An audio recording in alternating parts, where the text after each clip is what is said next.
Good evening, ladies and gentlemen. Welcome to RLAfterShock, the longest running independent podcast for everything that is Rocket League esports in the European scene. What a week we've had, Bacon. Not just from Rocket League as a whole, but even individually, we've all been busy as fuck over the course of this last 7-day period. Plenty of us gone down, even though it might not seem like it from the content we've got, and even though it might not seem like from what's been going on the subreddit. But again, it's been a big old weekend, Bacon, and we've had a great time just sort of breaking everything down for you. Yeah, it's been the RLRS Play-in. Of course, we found the 8 teams that are going to make it on through into League Play this season. We're not going to say who those 8 teams are now, even though you guys probably at home already know, because if you don't, I'm surprised you're listening to this podcast, to be honest. Hello. How did you get here? How did you find us? Anyway, Jay, break down the rest of your little intro. In fairness, actually, I was talking to some other podcast people who've also subscribed to the podcast. So now we're all like in a little network at this point. Next thing you know, we're going to start opening up other podcasts under the Aftershock brand. Oh shit, I've made a spoiler. I'm kidding. I'm fucking around. We barely have the resources for one show a week, let alone 5. So fuck that. On today's show, we will be talking about our little subsection of the internet. Of course, the RLRS Play-in. It's going to be our big breakdown of the big 128 team bracket that went by this past gone weekend. We had the pleasure of casting it, and now we'll have the pleasure of analysing it for you all. All that and a new little piece of news story coming out of Psyonix in the last about 15-20 minutes or so, roughly in that sort of like a period of time. We'll talk about that and more, of course, here live for RLAfterShock. Let's start with the news, and we'll start with, again, the news story that just broke out. It has been a bit of a slow news week because everyone's sort of focus has been on the RLRS Play-in for the most part, and the roster moves have obviously not been allowed to go down because all the lock-ins have taken place. There's not been a whole lot of anything being announced in terms of tournaments, especially in the EU region at least. There's some other announcements, which have, We got a couple of NA announcements, but that was just it. Yeah, really. a couple. We don't cover that, so, oh no. Anyways. Some small, $30,000 tournaments. So. Yeah, no, nothing massive. But, if you've been following the Discord, if you keep up with the Discord channels, then you'll know exactly how I feel about those. But this is an EU podcast, so we won't talk about that. Right. Psyonix, official news that broke today. They have finally revealed how they are going to be dealing with the transition away from crates. Obviously, last month they talked about their plans to phase the loot box systems and the crates that they have out of the game and into a much more different refined system that doesn't rely so much on chance. And they finally today announced exactly how they are going to be doing that here. Of course, that is this little system that they've created with blueprints and the final crate. So they're actually going to go one final go around before the end of 2019 with a final crate in all ironic fashion, just to get that last little bit of cash through the fucking door, and then do this little system, which I'm not sure if it's better or worse, Bacon. I won't lie to you. Funnily enough, it's pretty much the exact same, apart from you don't get that whole animation of the thing spinning. Yeah. Because crates, apparently, from what I've been told anyway, are hard set. That crate is already decided what it is.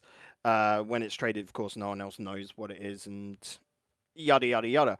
So essentially, you're already getting what's in that crate, but you're not rolling a chance. So most of the time, and they're saying they're changing around the trade-up system, so hopefully you can trade up blueprints to get a better blueprint. But my problem, Jay, with this coming out now, is we're getting rid of keys and they're being replaced with credits. I would imagine the same as what's with the esports items. Now, we know the esports items are expensive as fuck. I don't want this with my blueprints. I like that the keys are 79p. That's a good value. But if they suddenly make the new black market decals 20 quid each, oh no. Oh, no. I don't think I've ever heard you shout on the show, just jumping in with that. They're expensive as fuck. I mean, you're not wrong about that. Am I wrong? No, you're absolutely not wrong. You're 100% you're 100% like right on that particular front. For me, like, the only real positive about this is the fact that the blueprints will tell you exactly what you're getting, rather than going through the whole chance process of getting crate after crate and spending loads and loads of money. Which in that respect, I can see it being better. But yeah, that is the main issue for me as well. That's where every game is going to go. We can see it. Like we've been talking Probably. about some months that it would just be that case of, oh, the gambling aspect, the lottery aspect of it is very questionable because, of course, kids, it is gambling, and you can't have that with under 18-year-olds. So it's probably just going to be, oh, it's not gambling anymore because you can see what that item is. The drop is still going to be there in the whole system, and you getting that and going, oh, I don't want this, and maybe being I doubt you'll be able to trade blueprints, Jay, hence the whole trade up system, which is you trying to gather them all and then trade them up. Hopefully that's something good. If it's not, you trade up again, yada yada yada. But this is just essentially how the industry is going because it's under scrutiny at the moment. Yep, and with calls from like the British government to regulate this as gambling. They literally had an inquiry where they basically just called the esports industry out on all the bullshit they peddled throughout it. It was fucking great. Like they just tried to print loads of lies, and then the official statement was like, "Fuck you, make it better." It was a beautiful moment in the gaming industry. I recommend anyone who hasn't read that to go take a look at it.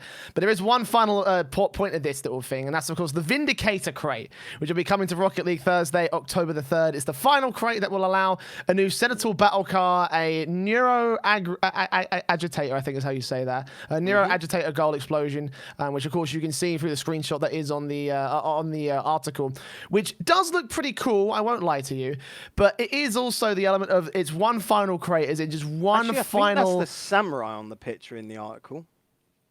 Is that? I remember right? Yeah. I if can't you go tell, through honestly, the post, there's another one, but yeah, that's the samurai. I'm pretty damn sure on that. I don't really pay much attention to the actual cars themselves, other than the main ones that are in rotation, like the Fennec and the Octane and the Dominus. Yeah, no, it's like the only real ones that I pay attention to are the ones that are in the main cycle of the game, so that's fair play to that front. The only other one outside of that being Aftershock, for reasons that obviously will be apparent to you all. But yeah, no, this is. The crate itself is like just one final fuck you, essentially, which is just like, oh, brilliant, We're getting rid of crates, but we want that one little just sneak of the money in before the gravy train leaves the station, which is just like, come on, guys. Come on. Yeah, this is textbook Psyonix. I don't know if it's Psyonix. as serious as one final fuck you, but it is definitely that they know this is coming in. They've set a certain date. This is probably agreed. We know Epic have purchased them out, and this is probably them also testing out this new system with Psyonix. And it's probably that, okay, we've got a date in December. This new thing's coming in. We've got one more crate, because this has been worked on, and we've had all the content in it. So we're just going to put out this last bit of content before pushing it, before, we get rid of them. For me, I would have, again, Jay, probably like you, preferred this content currently coming out in this crate to just be moved into a battle pass, because essentially a lot of the same, the amount of work that goes into crate seems very similar to a battle pass. Don't get me wrong, the amount of work that goes into a crate is probably around about 60 to 70% of what goes in the battle pass, because you get those adaptation versions. You'll get say a fireworks 1, then a fireworks 2, which is just slightly fancier. But you get what I'm saying. This for Psyonix, for me anyway, I'd just rather not put out the crate, put this as the upcoming battle pass or whatever, or the one after that if they're already in the works, because they will be in the works in the next battle pass, and then just put this time now into developing the game, putting some assets in it, try and work on other stuff, not more crates, which at this point everyone just hates. I know not everyone hates because naturally they're selling. There's a reason they're making them, it's to make money, but for the image of Rocket League, it's still very bleh. Yeah, again, it's so typical Psyonix, isn't it? Just to have that one last little, okay, you can have, we'll comply, but we won't go all the way with it. It's the same thing with the esports shop. We ask for season upon season. When's the esports shop come? When's the esports shop coming? We'll give you an esports shop, but it will be a shell of any other esports shop, basically. You're going to have some really stupid mechanics as part of it. The conversion rate to from the actual currency to how much it costs to buy fucking things is so high, which I think may have actually hurt the sales of the items themselves. And here as well, we don't actually know how much the conversion rate will be from the keys to the currency, and how much the currency will be in terms of real world value. It's well, for all we know, this could just be a real big, we could get a 79p worth of items, whereas some of the more expensive sort of blueprints might be worth fucking £6, £7, £8, and it's oh great, well now all those keys that we had that were worth so little is just going to be completely fucking wasted, essentially. We don't know a lot of these details. There's still a lot we don't know. That, and I'm pretty sure as well. Are they going to be doing the same rotating shop system that they do with the esports shop? Do we know, or are they just going to? No, there's no plans for that. It's essentially Okay. every drop you get, like you would with a normal. No, crate, sorry, no, just... scratch that. There is a. Sorry, I'm gonna just insert here. Actually, there is a little item here. It says under item shop and credits, quote: there is more than just blueprints coming to Rocket League. The same game update in December will be introducing a new rotating item shop. The item shop will offer a wide variety of content, including new items, legacy crate content you might have missed out on, the long-awaited debut of items such as the titanium white Dominus, and the shop items will be bound to your account and can't be traded. So basically, the exact same system as we used in the esports shop, but with with this shit. The question is, are they going to limit it as much as they did with the esports shop itself? Because if it was only 6 items per day with the rotating shop, then yeah, I think we'd all be really, really pissed.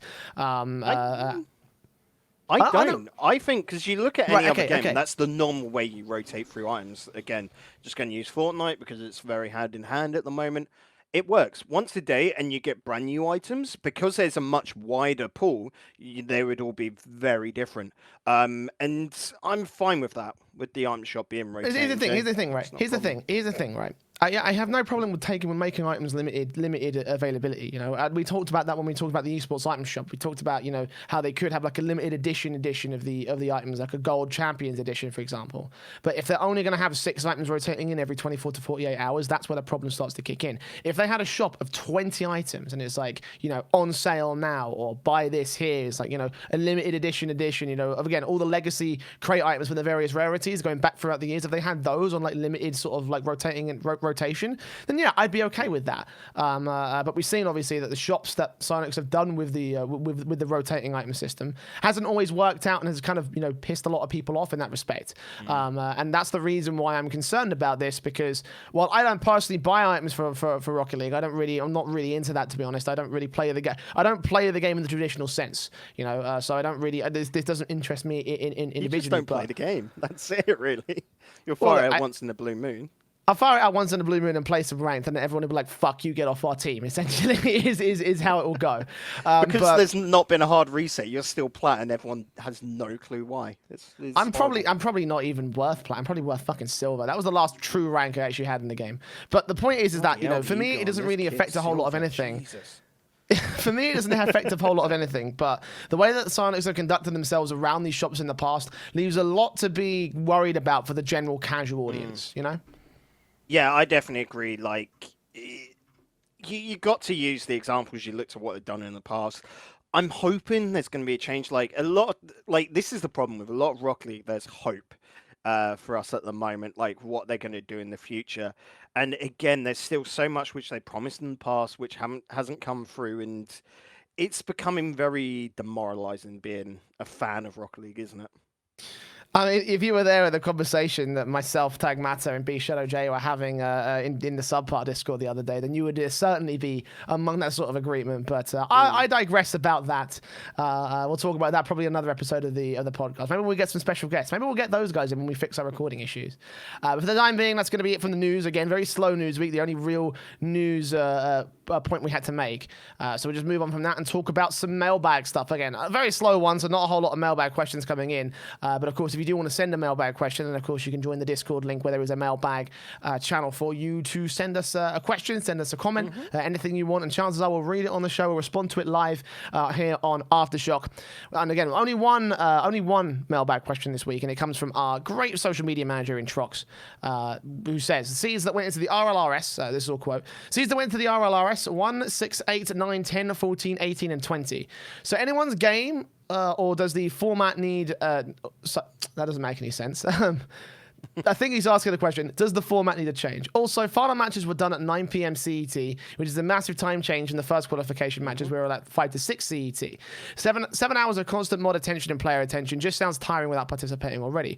Also, the single cast from Rival, while being a great idea, and I'm grateful for at least providing a final few matches, didn't help the player schedule, in my opinion, since there were multiple 40-plus minute breaks between players reaching the next stage and actually being able to play. Then again, Psyonix didn't want to have the upcoming talent of the region streamed at all.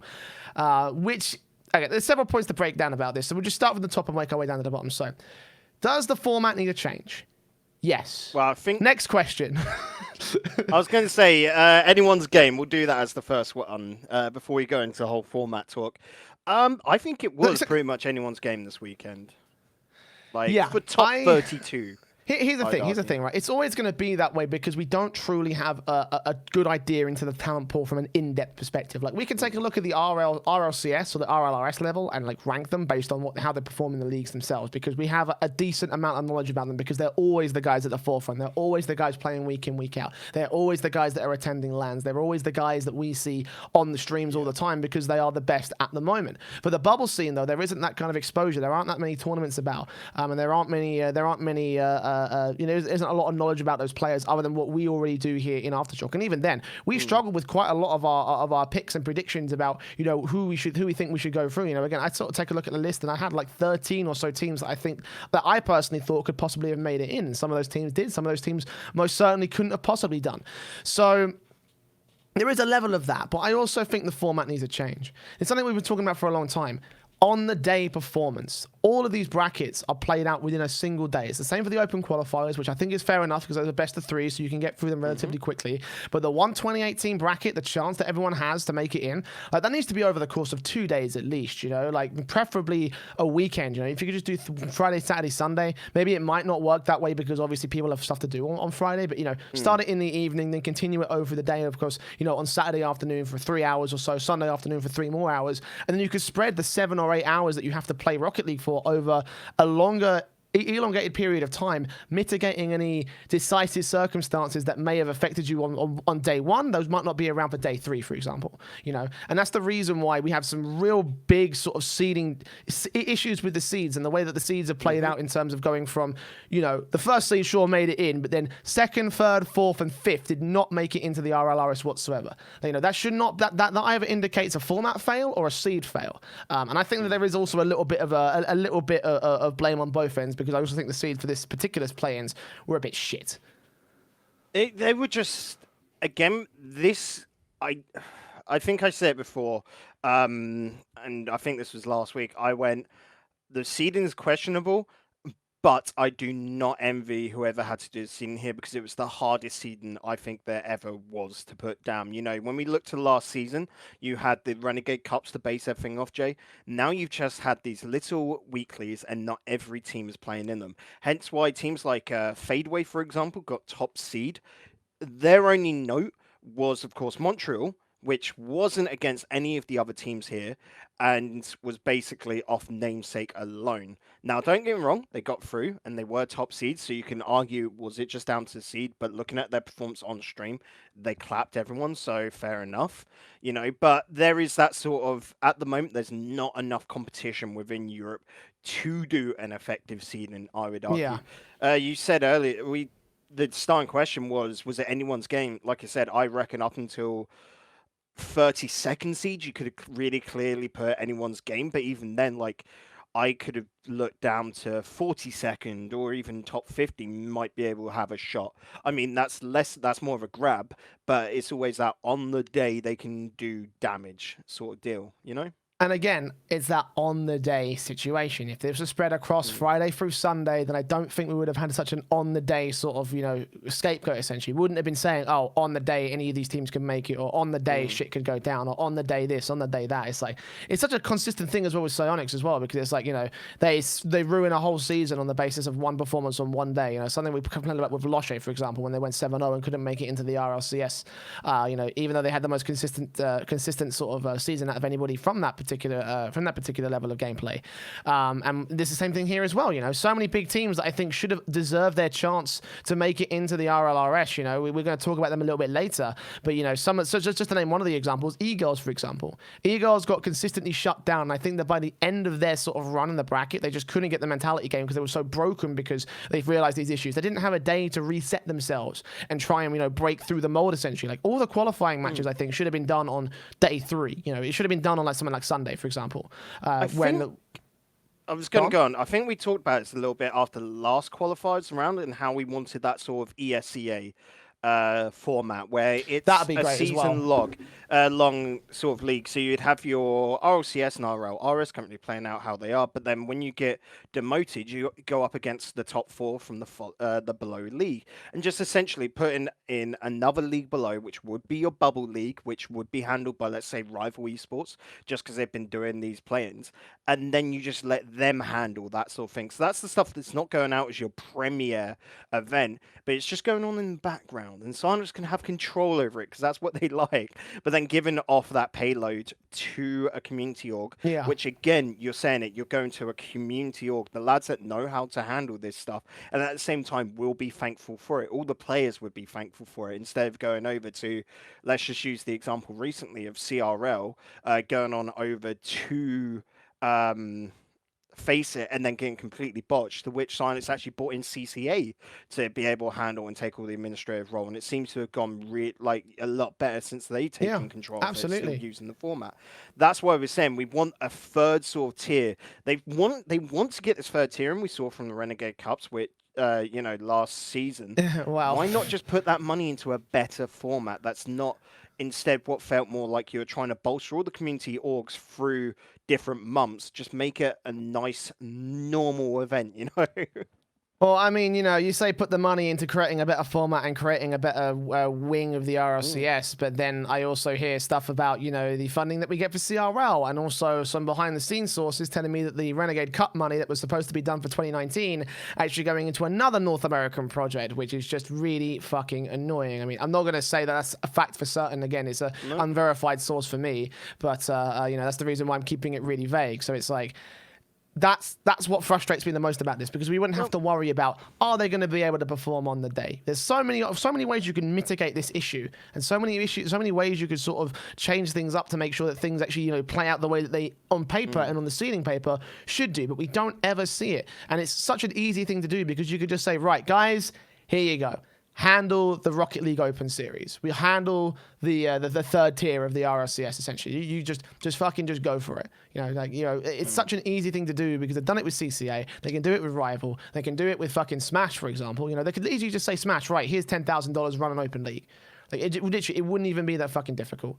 But we don't see any of that shit, and it is something that, the format needs a change, whether that be separating that double elimination bracket over the course of several days, or just add a third fucking league. That would be my ideal situation. Add a third open league. Yeah, a third open league where it's 16 teams, I'm going to push out there, where it's not about the money, realistically, it's about getting the chances in. I wouldn't even say 16 teams, because, chances are they'd say, oh, let's do a play-in for those 16 teams. No, fuck it. Just make it open. Make it open, separate them into groups of 32 or some shit, and then bring those guys into a playoff, then bring those guys into a promotion, and there you go. That's your open league. That's your open league right there. I've done it in 5 seconds. Easy as that. So moving on to the next part. Also, final matches were done at like 9 p.m. CET, which is a massive time change to the first qualification matches, which were finished at 5 to 6 today. 7 hours of constant mod attention and player attention just sounds tiring without participating already. Again, separate that over 3 days, and you're looking good. Then the final point, single cast from Rival. While being a great idea, and we're grateful for the pro and the final few matches, we casted those, by the way. We teased it last week. Make sure you go back and watch those VODs, because we were pretty fucking impressed with that. Didn't help the schedule, in my opinion, which, is true. We have to kind of do that for the sake of the broadcast, which isn't a too uncommon thing. They did that for the RLRS in the last few seasons when NGE were handling the production of that. But since there being multiple 40-minute breaks between players reaching the next stage and actually being able to play again, then Psyonix didn't want to have the upcoming talent of the region streamed at all. Which, yes. So let's talk about the broadcast for a little bit then, essentially. Rival had this together for about 2-3 weeks prior to the actual play-ins themselves, or prior to the announcement at least. It was a decent enough time. A few weeks ahead, yeah. Yeah, it was a decent enough time to the point where we could all prepare ourselves as from the production side and from the casting side to get ready for these play-ins. Like it is a bit of an issue that has to go into account, because I think that in theory we could very easily sort of adjust things to help the broadcast to play into the rest of the bracket, and it would be nice to have extra streams as well, because we can't possibly cover all 128 teams. If we had individual teams being allowed to do their own streams, for example, that would be great with their own casters and shit, which could be a great opportunity to promote their upcoming talent. I'd absolutely be down for that. You know, we just see that all the time from Counter-Strike tournaments. You know, London Esports, for example, they actually have a dedicated caster, a guy called Louis, a really good caster as well, casting for their Twitch channel, doing their own ESCA advanced games, which I think is a really good initiative that Rocket League could utilize to break players into casting, for example, or to break other casters into the industry to allow them to have like a chance to sort of like follow a team story, which is great for story building, obviously. But we're not going to get a chance to see that because Psyonix don't really they prioritize production quality above, you know, just getting a fucking stream on, which at the end of the day, if it's the opposite between, you know, a shit stream for an open tournament essentially or no stream, I think a lot of people would choose the shit stream just so that it can have some content to go, because that's the one thing we need right now for Rocket League. Another thing as well is also Trox put this out, which is another thing I really want to fucking moan at. Psyonix did not want to have the upcoming talent of the region streamed at all, which again was the original plan, to the point where the RL Esports Twitter channel did not tweet about the RLRS Play-ins, not for North America, not for Europe. They tweeted the fuck out of CRL today, though, which has really pissed me off. That was fucking annoying. But the next upcoming guys that are going to be in the RLRS, not a peep. They just retweeted Rival over and fucking over again, just like, they've done the work for us. We're not going to put any effort in on our end, which is just like, come on. How fucking blatant do you need to be? Like, do you not care? Do you really not care that much? And at the same time, no host from the main channel over.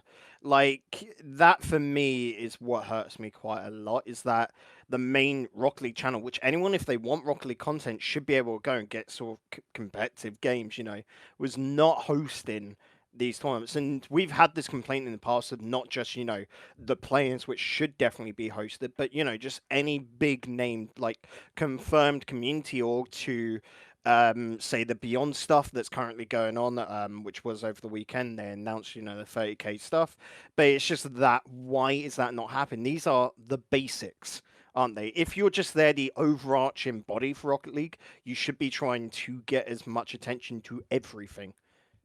Well, it's like I was saying on the Discord the other day, Psyonix are so focused on their tunnel vision bottom line. They are so concerned about them making money that everybody else can be fucking damned, which is pissing me off more and more and more as the weeks go by, because it's so easy. You could just give us the stream key for Rival Esports and just say, put it on the main channel, which to me would make the most amount of sense, because Rocket League Esports is so centralized that it would make sense to have all the RLCS and RLRS content in one place. You know, that would be the easiest stream. In fact, a PUBG caster called My Name is Toby tweeted this out recently from the PUBG scene, and everyone was like, outstanding support. Yes, let's do that. Let's have all the PUBG leagues from Europe to NA to fucking China all on the same Twitch channel, all with the all broadcasting. They're different products, but you know the top end of the leagues, the top leagues that they have to work with, all put them on the PUBG channel. And in this case, put it on the Rocket League channel, because that's what everyone's going to be watching. It's the primary reason why events like DreamHack and Beyond the Summit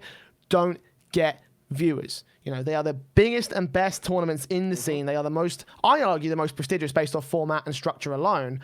But they don't get as many views because they're not RLCS, because Psyonix have got such a stranglehold on the viewership because it's all on that one place. You know, and this is a proven sort of a phenomenon over the course of the entire scene. You know, like you know, I don't know if you've been watching DreamHack Malmo recently, Bacon. No, I haven't had a chance, you'll notice the viewer numbers were pretty shoddy compared to the likes of ESL 1 New York, and that's because ESL are known as the juggernaut of the CSGO seed, so therefore most of the viewers are already following their channel, therefore they already have an artificial boost in terms of their own viewership. And guys like DreamHack, who do have a decent presence in the scene, they won't be able to handle that, even though their event is actually technically more prestigious because it's the first event in the ESL Pro Tour. You know, it's the one thing that qualifies, it's an event that qualifies a team to the IEM World Championship in February, which is part of the new system that ESL has. Think of it like a DreamHack Pro circuit, but for Counter-Strike, and also bigger prize pools and in arenas and shit. And even despite that, because ESL have that stranglehold, you can't get viewers on the DreamHack channel. You do get some, but the numbers for the group stage, nothing compared to the numbers in the ESL in the New York group stage. And that's the reason why only 1,000 people were watching the play-ins, even though in previous years and previous seasons, tens of thousands were people were watching the play-ins. You know.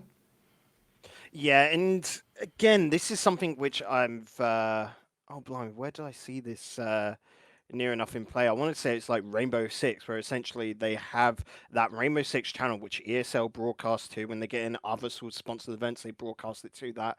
And it works because that is your one-stop shop. Like I said, if you're not going to do that because they don't want to hand it on over, which I can understand from a corporate standpoint, at least, like I said, put the host there so people know you go to that channel and you're going to get what is classified as the best esports content going on at the time, and it's not hard to do because they're all bloody automated, aren't they?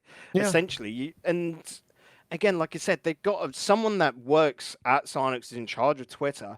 Is it hard to actually just put out tweets or schedule them? Use something like TweetDeck to just get that going, because at the moment it seems minimum effort, and that's what hurts us quite a lot as well, is that it seems like it's very much meh going into everything. Well, look, right, all you have to do is ask our fucking social media managers to tell you how fucking easy it is, right? They put out more content for our show this week than RL Esports did for the fucking play-ins, right? It's not that hard to do, and we run with volunteers, right? They give up their own spare time to fucking, you know, to stick that shit up. So, fucking, you know, there's no excuse. No, this is a company with full-on, you know, social media managers paid for their time and paid for their position. So why not? You know, especially because it is the RLRS. You want to build that story. Like, these are the guys that came from the open qualifiers, and now we want to build it. So can they make it through to the RLCS? Because there are teams in that listing that could well do so. There are some teams that could do some real damage in the RLRS. Or will it be ALG and Method that make it through? Will they be the guys that hold on from last season to this season and now get their chance to promote? So many of these things that could go their way, and so many things that they could do with this content, and they just don't do anything with it at all. And it's frustrating. It's frustrating because it could be our opportunity to it could be an opportunity as well to highlight some of the other guys that also do some work, you know, for Rival Esports, for example. Guys like us as well. Like, we're busting our asses out here in Europe doing whatever event we can every single week possible. Like, we're going to be running 2 leagues at the exact same time, Bacon. Like, you know, like, it would be nice if we got a little bit of recognition for our efforts. I'm not saying that that's my priority here, but it's like, there's going to come a point where we can't be asked to keep doing this for free over and over again. Yeah, I think that's always one thing that surprises a lot of people that are watching anyway, is that, like, you go along to Rival, for example, and they put out high quality content, and then players or all for free, by the way. No one's paid for it. No one's getting paid. Yep. It is all sheer volunteering that, and it's going to get to the point where what the hell is the point anymore? And that's why we see so many orgs shut down, and the only ones that are still successful are the ones that can get contracts and can get, you know, sponsorships and such going forward.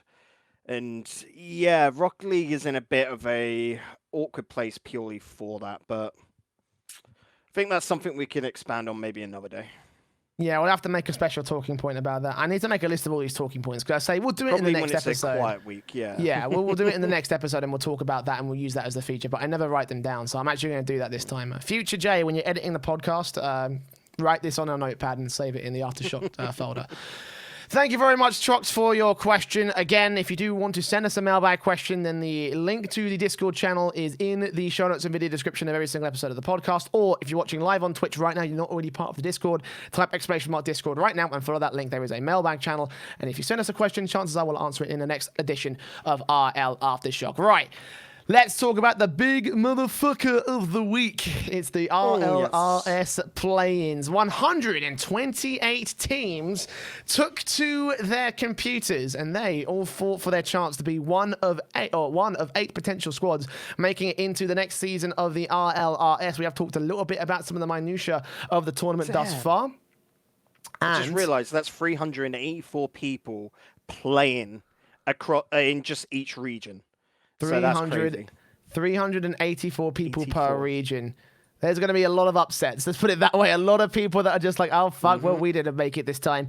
And we're going to go through some of the teams that did make it, some that didn't make it. Of course, I'm sure that Craig is bringing up all of the information and all of the brackets on screen right now for all of you to see exactly who made it in. I'm not going to go through the entire bracket because fuck that.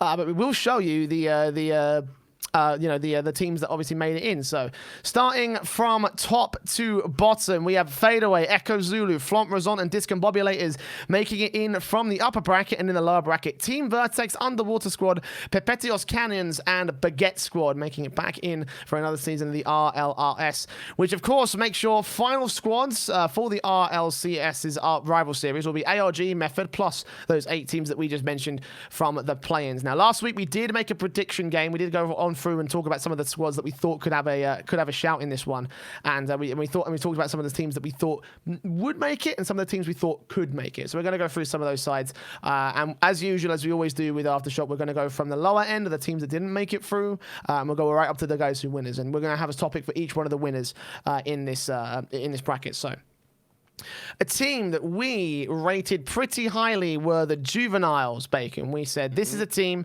that could have a decent shout. You know, we said to ourselves they could have a very good opportunity to make it into the rival series. But unfortunately for them, they lost out in the upper bracket to Pepetios Canyons, and then they got instantly 3-1 by Game Fist. Calyx was pretty pissed about this on Twitter, and it's not a great on the day performance now, is it? No, and again, he's sort of. I think one of the excuses he came up with was that, you know, when you drop down, then you've got to wait like an hour and a half to your next game. And so by that point, you're sort of, again, this is another nudge at the format. By that point, you're just complete and utterly, like, just out of the zone. You've just taken a hard loss, of course, in the upper bracket. When, of course, this is the second seeded team coming into the tournament. So you've got a lot of weight on your shoulders. And yeah, I can. It's understandable because this is a team which a lot of people are backing, and they lost to the 42nd seeded team in the lower bracket. Jay, Game Fist came through. Don't get me wrong, this is a good team, but this is not one I would have rated to do. Sorry, they were the 44th seeded team.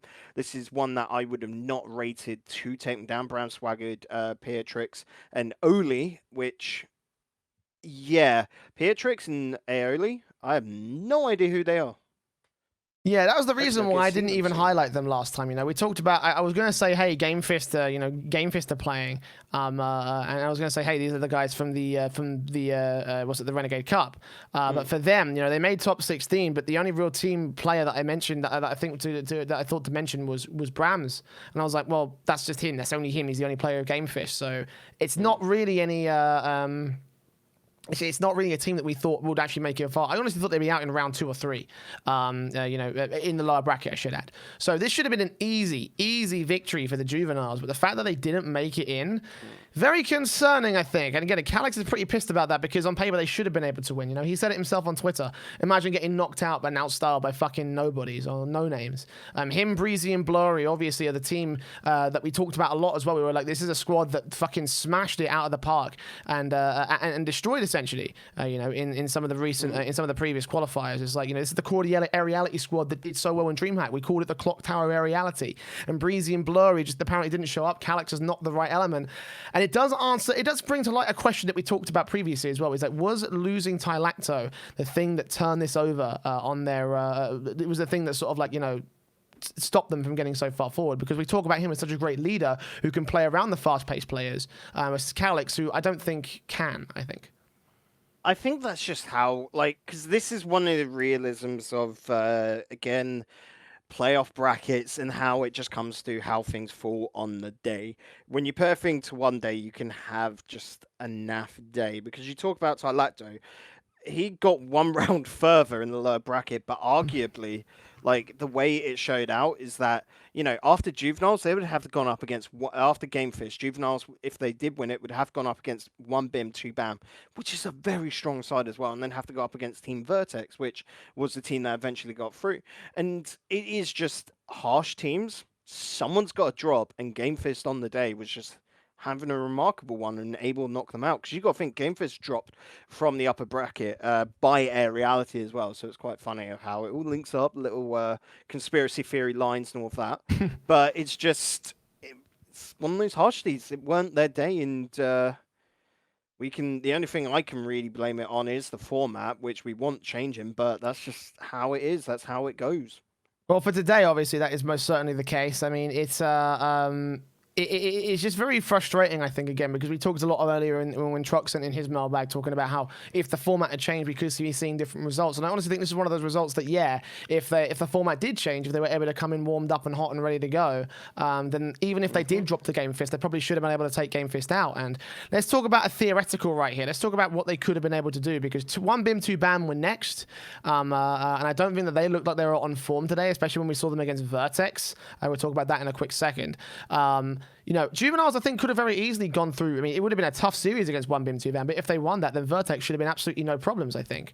So, in a different world where if they dropped to the lower bracket at this stage and had a day to rest and a day to reset themselves, and they could be seeing an opportunity for them to make that last underdog run straight through to the qualification spot. And it is one of those things you mentioned, like we have to live with it because that's the realistic nature of the format, but it should not be like this. It really shouldn't be like this at all.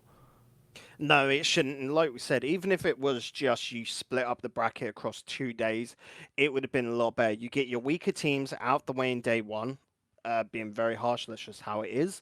But in the second day, you would get the best quality Rocket League there is, because the teams that get knocked down don't have that lingering sort of demoralization.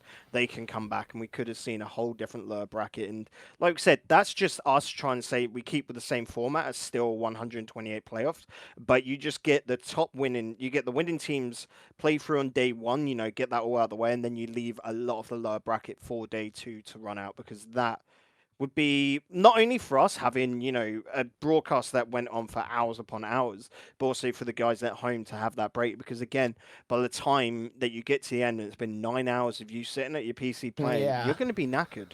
Well, let's put it this way, right? We were knackered in terms of the broadcast alone. That's just the broadcast. We did 7 matches. Some of these guys were playing a lot more than 7 matches. I'll tell you that for certain, and we're only doing something that's so intense, We can get away with it because we're casters, because we have a little bit in between, and because we're constantly going. We've got all of our notes. We've got all of our preparation.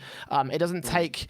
I'm not going to say it doesn't take that much concentration, but like compared to what the players are doing, they are, dead set focus, and they have to be throughout the entire bracket. If they're not, then they're going to lose, and that's going to be the end of their season before it's even started. That's going to be them done until the beginning of next year, essentially. So they've got a lot of pressure, and they've got a lot on their shoulders to try and balance. And going into the next, and going into the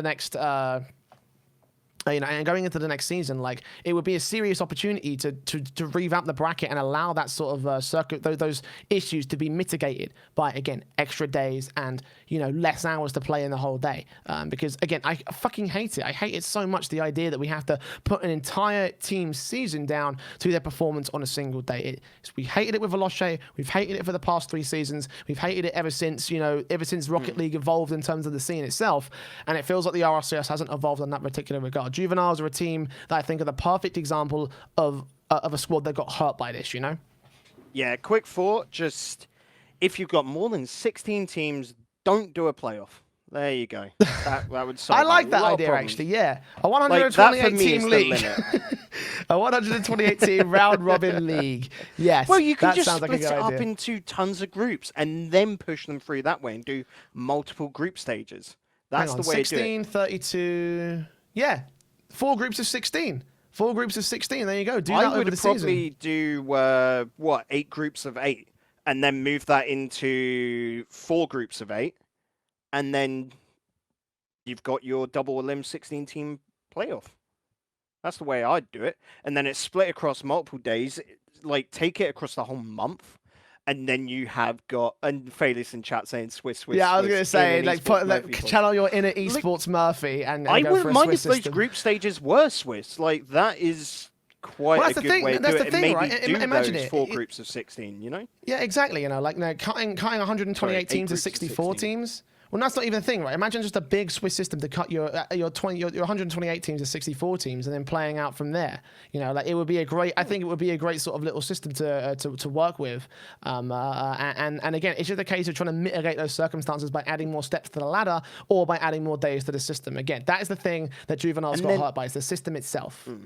Yeah, like I said, you'd do eight groups of 16 teams in Swiss, and then you would filter them through. So you go into the top 128 into those groups seeded, but then after that, it's by your performance there. So the seed is constantly adjusting, actually giving value to where you finish up Yes. in the group. So it's not you Yes. can just cruise on through. No, you've got to put in the work each and every time.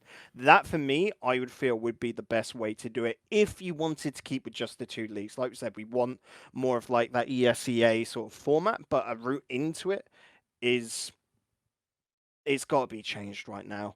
And like we said, just give it on over to someone like Rival to just handle that because it's a lot of work to do. I know, but they're the guys that would do it. Well, Juveniles were a team that were hurt by the format. A team that were not hurt by the format and were hurt by their own performance was a team called the E-Girls. We raved about these guys. We were like, there's going to be an easy fucking bracket for them. But they did not show up on that day. They had a great run through the bracket. They beat the typical donkey thing, whatever they're called. They beat Reality 3-0. Yeah. Yeah, typical donkeys. I don't know who those guys are. I don't care. Yagi. Yagi. Okay, that makes sense. Would have been better on Savage Geneva, but hey ho. But you know, we'll talk about them in a second. But yeah, E-Girls beat them. They beat Reality immediately after the fact. Then they went to Echo Zulu and we thought, right, this is E-Girls. Easy E-Girls. Echo Zulu have not done anything since Leipzig. They have had a pretty decent run. They struggled against Dream Eaters, though, and that was a bit of an issue. They went up against Nordavind, and it was like, okay, Nordavind is still looking pretty good, but I can see Echo Zulu beating them in the world. Against the E-Girls, though, this is like a whole different leg up. And then they got 3-0'd. And they looked absolutely shit doing so. And then they went down to the lower bracket where they faced off against the Underwater squad, and guess what? They got 3-0'd. Worse.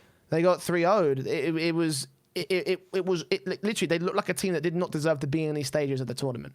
I'm fortunate, actually. I got to watch both of those matches on stream. We got to cast one of those matches, in fact. But I was the host for the first half of the show, and I watched that E-Girls match against Echo Zulu, and I was like, they can't mount up to the defensive that Echo Zulu have posted, which hasn't seemed to have failed at all since Leipzig, which is credit to them. I think, you know, that's a great little bit of consistency to keep.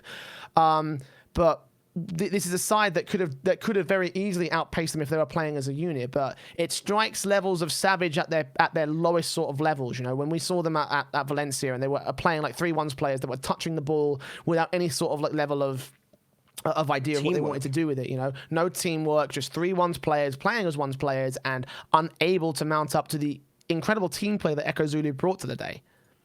Yeah, which is strange. So, that, like, you think how they got through 3-0 against the donkeys we can look at, and in reality, of course, there would be other matches, but we're just looking on Wikipedia right now because it's nice and summarizes it all instead of having to go through Smash, GG. But how do you get that far and then just completely drop it? Now they could say about the weight in that, but the way that the lads at Rival tried to do it was scheduling it so that, you know, as soon as the first game was ready to go, we went and try and just go through to reduce the amount of waiting time. So essentially, if you got there first, you would be first on stream out of the two, and all that sort of way around. So there is no excuse for that playstyle, essentially, and that is on the E-Girls, which they're going to have to go away. I hope this is a team that does not split up, but I'd imagine they will after this because that's how Rocket League players are.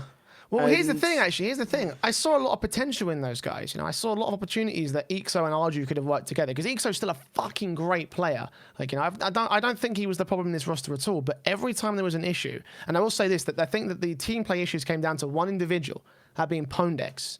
Pondex did not have a great performance in this one. And I think that a lot of the team play issues could have been solved out if they had somebody a bit more within their style. You know, they went from going incredibly well to incredibly not when the pressure mounted, and Pondex was the man that was making a lot of the silly, stupid little mistakes that you see a lot of washed up players tend to do. And I'm not implying that Pondex is washed up because, you know, coming into this one, I thought that they had the potential. You know, he was part of the Vikings who didn't do that well, but I still thought that of the Vikings players, he was one of the guys that could have. Yeah, he was one of the guys, you know, that could have easily gone on and done something really good. But looking the way in this tournament, he looks like Marky did when he was at the end of his rope at XL.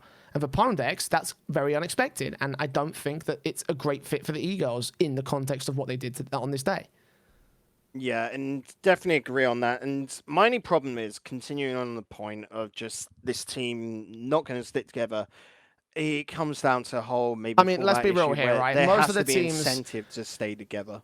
Let's be real here. Most of the teams in this in this playoff bracket are not staying together. Like 95% of them will disband, with the exception of some of the teams that are under organizations or are competing in other leagues. For like Svet Geneva, for example, or have other name Roundup, Game Fist, Svet Geneva, Dream Eaters. Dream Eaters as well. Exalti, perhaps, depending on how they're doing. Comrade in the UK. Those are just a couple of those names, but I think those are the main ones that can stick out to us. Everybody else, sayonara, basically.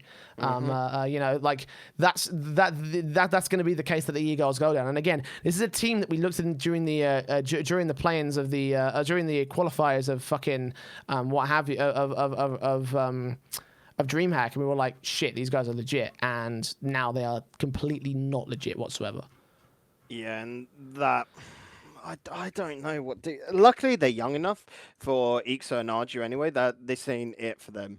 And the same could be said for Pondex. I don't think he's going to give up anytime soon. But it's that case of just on the day performance, they've got to really start hitting it, because this is a team that gets so far but never gets that final hurdle out of the way. We saw it from, let's say, Ixo with Main Contain Nuts, Ixo and RG, because they were on the same team last season, of course, with J-Wells. And yeah, that's something they got somehow correct, and it's not an easy one to do.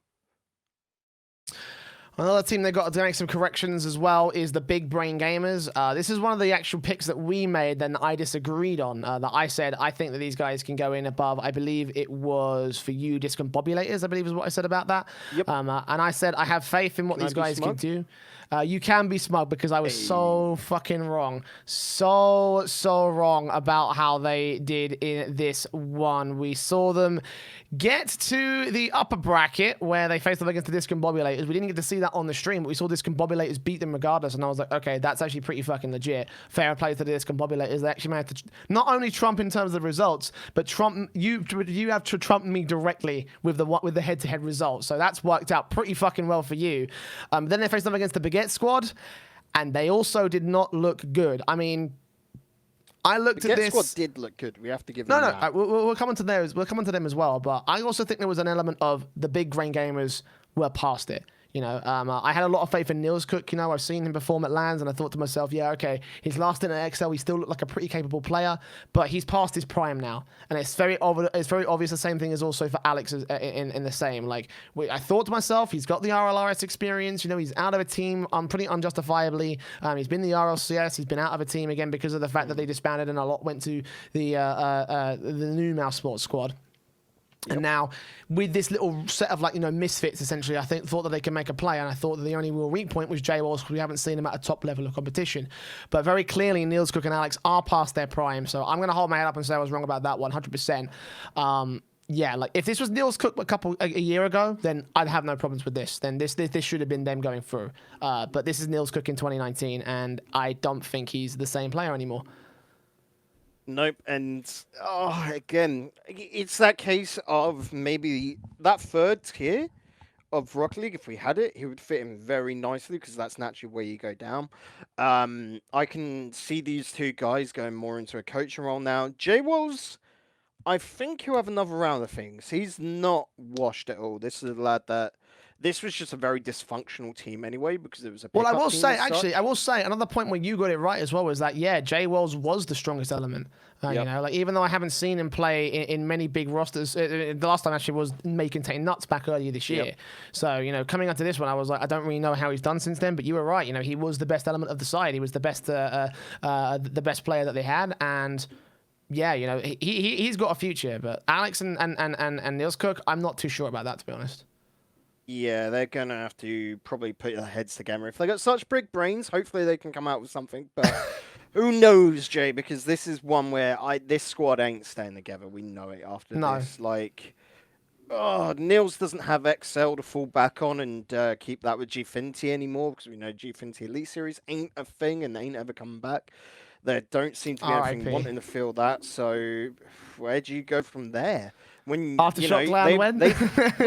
hit the top, you got to think these are the lads that made it RLCS, had wages, had proper orgs behind them, and now they're back down to what they probably at that time would call lowly scrubs, and they've got to deal with it. And Yeah, it's all fine being an ego when you've got, having an ego when you're up at the top, but when you hit back down to rock bottom, you got to deal with it like everyone else, with all the other teenagers that are just in uni and they've got the time to outdo you. What do Alex and Niels do at this point when they're probably past all that?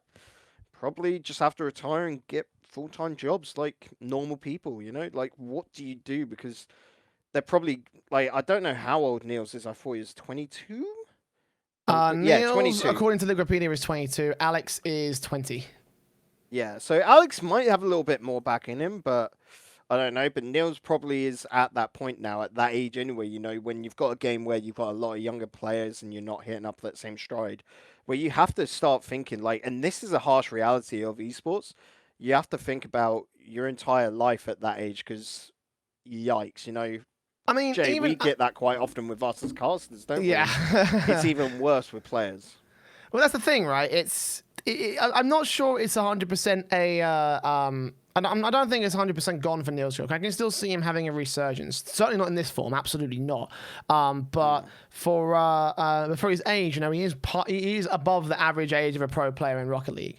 That much is true. But for the average pro player in esports as a whole, it's not quite that. It's not quite at that position. We've got 26-year-olds competing in fucking Counter-Strike games. For Niels Cook, I think that there's still a chance to get a couple more good years out of himself if he can continue to work on himself and try and improve.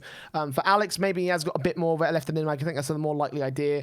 For Niels Cook, though, I'm not counting him out just yet. But again, this is the worst Niels Cook we've seen ever. My problem, my only contradiction to that is I don't see the work ethic from him. I'm going to take someone that just got that Sounds like resurgence. Marky, just saying. Yeah, I'm going to get that resurgence card of Godsmiller right now, after dropping from RLRS. And we saw him at Insomnia, Jay. For a lad that's having to go out on his own to other events, with that very real aspect in his head of you've got to win it to actually make the trip viable for you. That's the type of attitude you have to have if you want to go far and reclaim that spot. You've literally got to go that extra mile. Not everyone has like an org behind them, like say, let's say Yusuf Geneva, because we saw him at DreamHack Valencia, where that's an org, a football team that is willing to put the team out because it's all marketing for them. Not everyone's that lucky, and so you've got to create your own luck, don't you? Absolutely, 100%. No, you're right about that. So for big brain gamers, unlucky again. Not a team that I think got hurt by the system though. There is that much at least to go for that respect. I keep calling them 2 BIM 1 BAM for some reason. I think it's because of the old bubble scene team that we saw back in the Renegade Cup. This is 1 BIM 2 BAM, a team that I wanted to talk about a little bit as well. They were a pick that I believe you had, Bacon. You picked them as a very wild card pick, because I think in your notes you said they were super inconsistent, and I think that inconsistency really showed in this bracket. They dropped very early on in the bracket, I believe. In the upper bracket at least, and then they had to fight for the lower bracket where they had that run against Game Fist and then faced off against Vertex. And unfortunately, against Vertex is where they got reverse swept. They dropped off the edge of a cliff in that series. Yes, this is a weird one. They went up against Flomp in one of the upper semi-finals and then had to drop down to losers round 3. Again, another problem of having such a large bloody playoff bracket, 128 teams, that you have to get that weight. We said it with juveniles. They won that against 100%. They then went on to 3-0. They 3-0'd 100%, went on to 3-0 Game Fist, and then got reverse swept against 1 BIM 2 BAM. And this for me was just, we cast this game and this series, and it was a terrible series. Yeah. Both teams looked really sloppy. I can remember us casting over it and just went, this looked like a ranked game.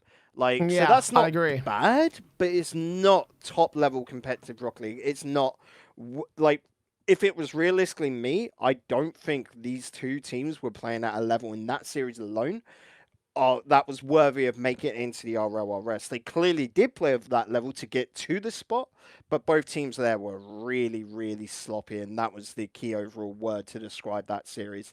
At the end of the day, Team Vertex were able to start getting things right and clean up their mistakes. They were playing quite safe Rocket League, which is good in this case, but 1 BIM 2 BAM they came out of the gates, they just playing okay.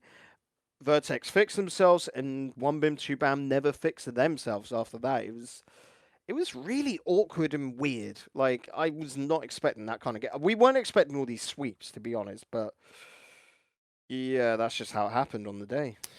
Yeah, a lot of teams, I think there was a big skill disparity overall between the teams, actually. While on paper it's a very big pool to pull from, I think a lot of the teams didn't bring their A game to this RLRS play-in. So starting a weekend, I guess, in the bubble scene, which is kind of what happens when you don't invest into the bubble scene. Who would have thought, Psyonix?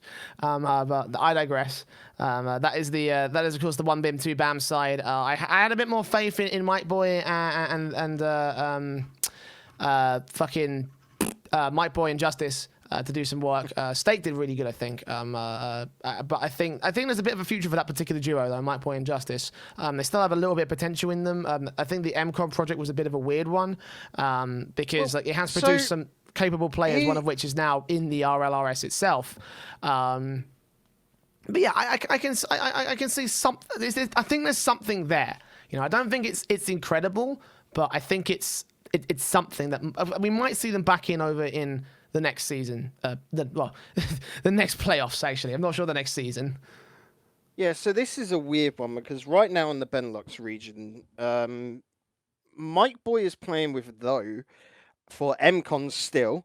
You'll be able to see this upcoming weekend, the Game Force Masters. They'll be playing there. And another old school org, which you'll remember, Jay, Sector 1, has got Justice alongside Fake Out, and they've just brought in Sebadam for this tournament, essentially replaced the player with Sebadam because he's strong.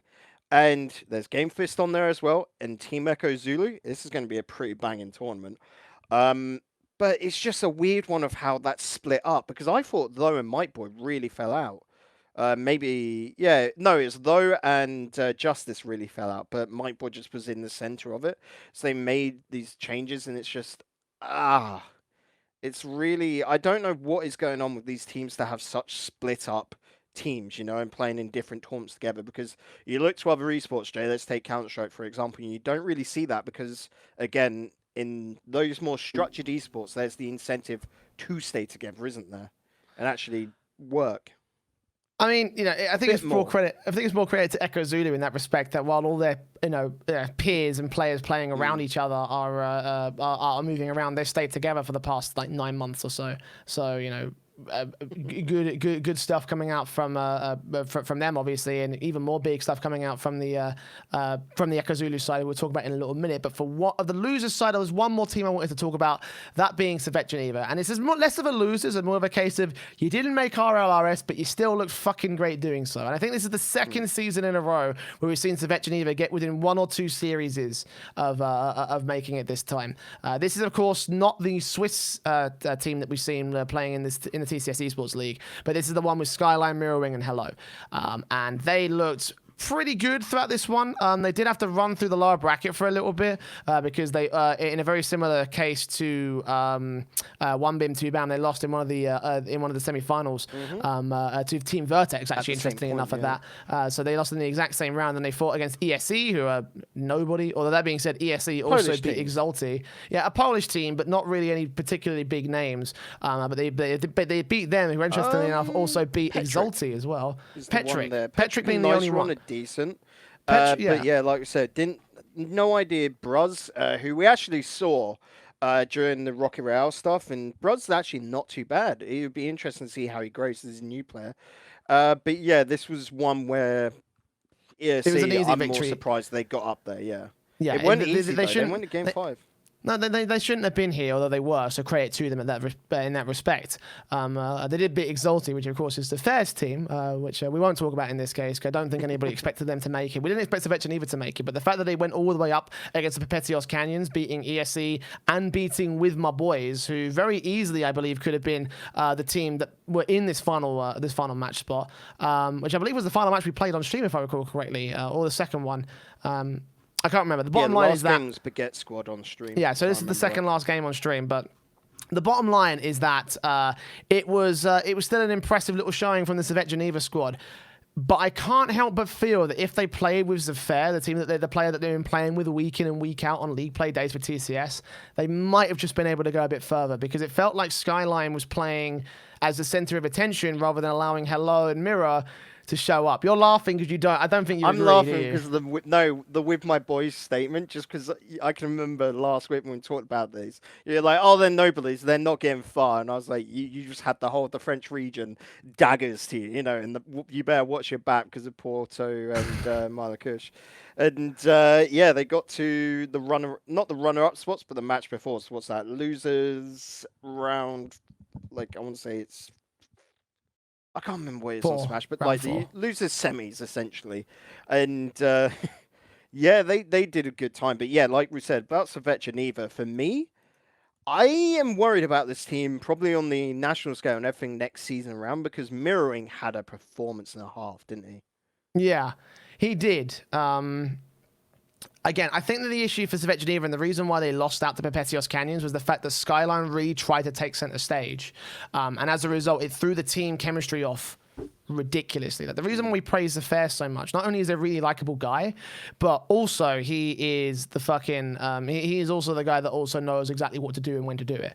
He'll take a strike if he has to, or he'll pass to the backboard, pass to a teammate, and try to be the setup player. He's so versatile in that respect, and I think that's what's hurt Savet Geneva because Skyline didn't give as much emphasis to Hello and Mirrorwing as I think he really should have. You know, I really believe that if they had given that opportunity, if he had given that opportunity for his teammates to go, you know, to shine, then this could have been a closer series than it actually was, you know?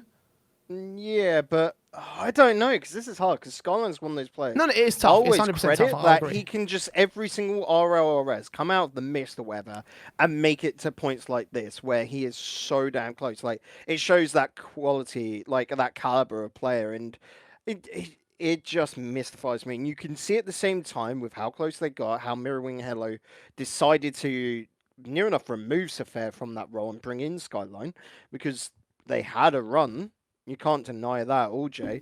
But for me, this I'm going to say the credit for me comes down to one, Mirrorwing will probably go on to a much bigger team next season. I think he's got that caliber in him. And two, Skyline, what the fuck are you doing not being like a reserve, a sub player for one of the RLCS teams? Because you're of that caliber where that should be your role. I think he just wants to. He wants to be a starter for you know for a French speaking team. But this is not a project that's going to work out in the long term. Like it was great, and I think that the talent in play gave them the opportunity that they got to get to the stream. But again, I think that they could have gone further if they had remained with the Safair lineup because it's such a powerful side. They smashed it out of the park this last week. You know, none of the main defensive issues that we saw from the past few weeks from Savet Geneva in the TCS Esports League didn't come to fruition. But they were out in full force in this particular matchup, and again, the team play was not in the same sort of light that we saw in the past. So Perpetuos Canyons took the victory over them to make it into that position. And yeah, it does reek of just a shame, I think. Because Savet Geneva, they've been on the precipice for so long and they've been unable just to break through and make it to the RLRS, even though there were more spots in play this time. So unlucky for them. But that's going to be it from the org, and they'll keep going through. Yeah, of course. For me, the fact that this org is supporting teams and putting them forward, I'm happy. Savet Geneva are, you know, a good bunch of guys. Don't get me wrong, as an org scope, I don't like, all they do is essentially throw money at a team and let them do what they want, which is I mean, that's most organizations. That's what what you want at this lower level. It's at the high level where you want them to actually get more involved, you know, like essentially what Vitality do with their guys. But yeah, with that, I think we should move on. And yes, Jay, I know you've gone with this other team, but I think it'd be nice to maybe go on and talk about Perpetuos Cannons from this one, like following on and let's no, you're right. Actually, that is a good that's idea. A better transition. Yeah, so we've gone through the teams that didn't make it and the teams that we thought to highlight from the RLRS play-ins, even though they weren't able to make it into that top 8. But there were, of course, the top 8 that we actually have to talk about, and we've got a little segment for each and every single one of them. So we'll start with Perpetuos Cannons, since we just talked about them and how they took on the Savet Geneva side. This is a team that we paid no attention to last week. We thought to ourselves, Mr. Ube's all right. You know, he probably should be probably be the guy that, you know, we look onto when it comes to this side. He's the only one of note. He's the only one of note, really exactly. That was the key thing. That I don't even think Wolf and Zalme had Wikipedia pages prior to this play-in. Right. On that point as well, like, we have not heard of these guys enough to which you call him Zame, I'll call him Zamu because of how we look at this. And The only way you can look at this team is they are essentially the old RCD Espanol side. I'd imagine like this is cool them getting through because I imagine RCD Espanol will just pick them up, which that's a big fucking name to have in Rocket League. I know, it's a top tier. I say top tier, a top league Spanish football club, Jay. So that's cool. Yeah, I like that. No, it's pretty all right. No, you're 100% right about that. Again, it's pretty sick to see them go on, but I don't think a lot have expected us to. The reason why they had such a good time was because of Mr. fucking Ube. I have not seen a carry harder in Rocket League than fucking what he did right there. Like, he was incredible. He had the fucking tournament of his life. It was insane. Like, there was no way that we could pick anybody other than Mr. Ube for the MVP award because he was the guy. He was the shit. He was the dude that fucking smashed it out of the park. It didn't matter if he was in the offense or the defense. He was always there every single time doing every little thing that he possibly could to make sure his team stayed in the game. And of course, with great teammates as well to help set him up. It fucking worked. It really fucking worked for Pepetios. Also, is it Pepetios or Pepetio? I don't know. Pepetios. Pepetios? I'll go Pepetios. Yeah. Right, go Pepetios. The only problem I have with this is the old... was it E-Hawks or Golden Hawks first? I can't remember. I want to say it was... I think it was Golden Hawks. Golden Hawks first, then they went on and became something like Wanted or whatever, and then dropped that org straight away for... I do believe it was E-Hawkers or whatever, another Spanish org. They just basically cycled through 2 different orgs in 1 week. So, whatever that was a different time, albeit. I'm hoping this is not a flash in the pan for them because Spanish Rocket League is fantastic. I want to see more of it on the RLRS level so that it gets more note rather than just, FC Barcelona, which is only Spanish by name. So I'm hoping this is the start of something because this could be a good feeder spot in for the region to get a little bit more love by, outside of it. Because the problem with the Spanish scene is that it is very isolationist off to itself, isn't it? Like, it's the same with the French region. Like, the only things we see from France is from Rocket Baguette. The only things we see from Spain is God knows nothing. ESL Spain. We'll leave it at that. Just ESL Spain. Yeah. That's about it. No one fucking tunes into ESL Spain No, it's true. I mean, it would be beneficial because obviously they've got the subs for the FC Barcelona side playing in that particular league. But I digress. Not everyone speaks Spanish. Like again, this is another silly thing within the whole esports region. Why is there not, or like, why is that not on just the main ESL one if nothing else is going on, or why is there not an English broadcast to put that out to the rest of the world?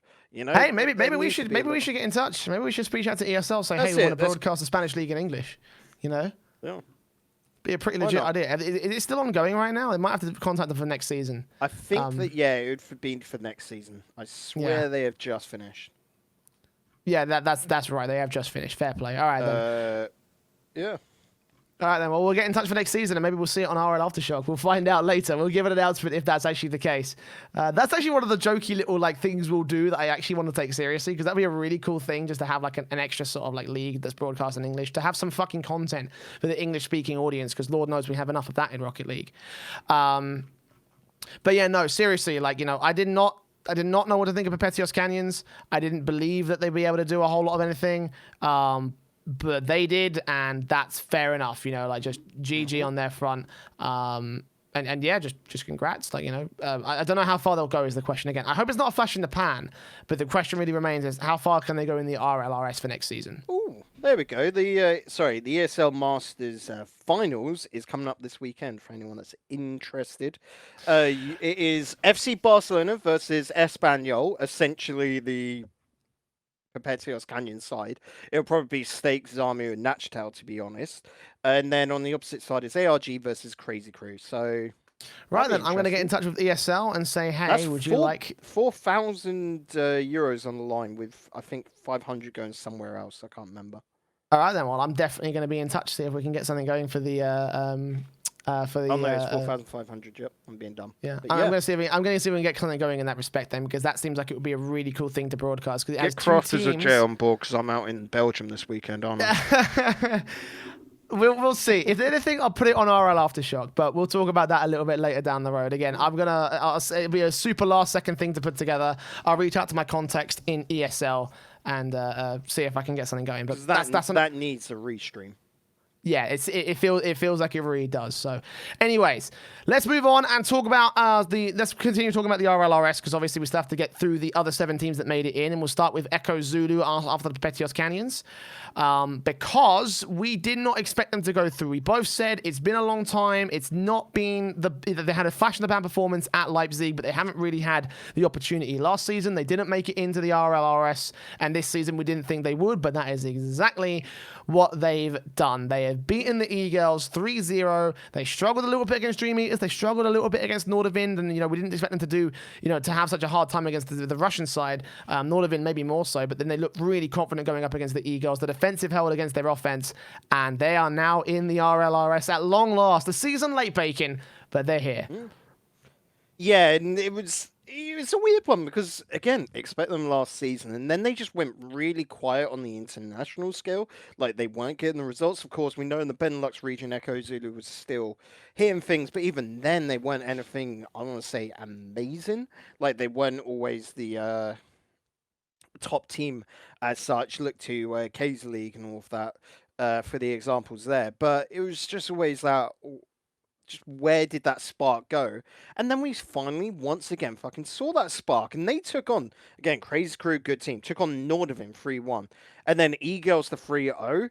They looked the real deal on the day. And it is fucking fantastic to see this team back in action, like, doing good. Because they, for me, will be the defensive powerhouse of RLRS this current season. And this could be the making of them.